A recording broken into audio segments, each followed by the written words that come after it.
Hello and welcome to DIY with Ashley. In this video tutorial, I'll be showing you how I made a two-sided satin pillowcase. The supplies you'll need for this DIY are a sewing machine and a serger. However, if you don't have a serger, you can use 1/2" double fold bias tape. You'll also need sewing clips, scissors, a rotary cutter, a seam ripper, an acrylic ruler, a cutting mat, a satin pillowcase. I found this one at Target. You'll also need a towel, which can also be purchased at Target. You'll also need matching thread. Before we get started, you'll need to wash your pillowcase and towel according to the manufacturer's instructions. Next, we'll grab the seam ripper and start ripping the side seams of the pillowcase. My pillowcase was made out of one piece of fabric, so I only had 2 side seams. If your pillowcase is made of 2 pieces of fabric, then you'll also need to rip the bottom seam.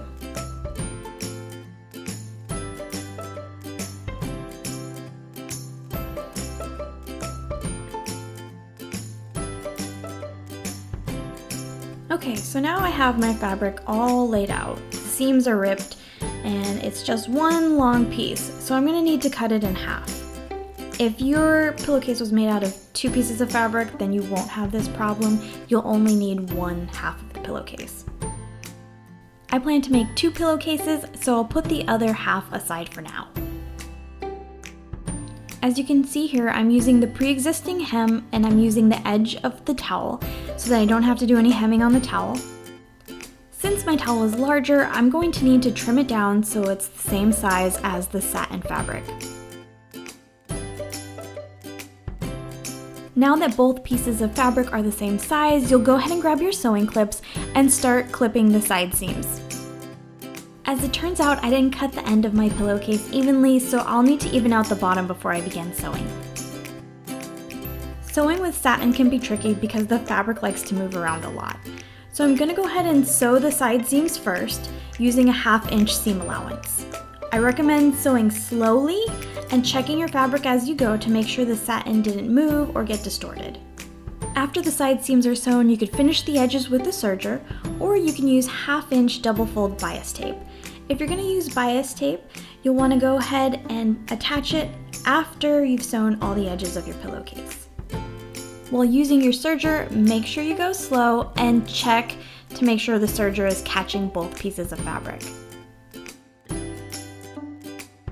After I finished sewing the side seams, I noticed that the fabric had shifted and the bottom edge was uneven. So I went ahead and trimmed up those pieces so that they were straight and even.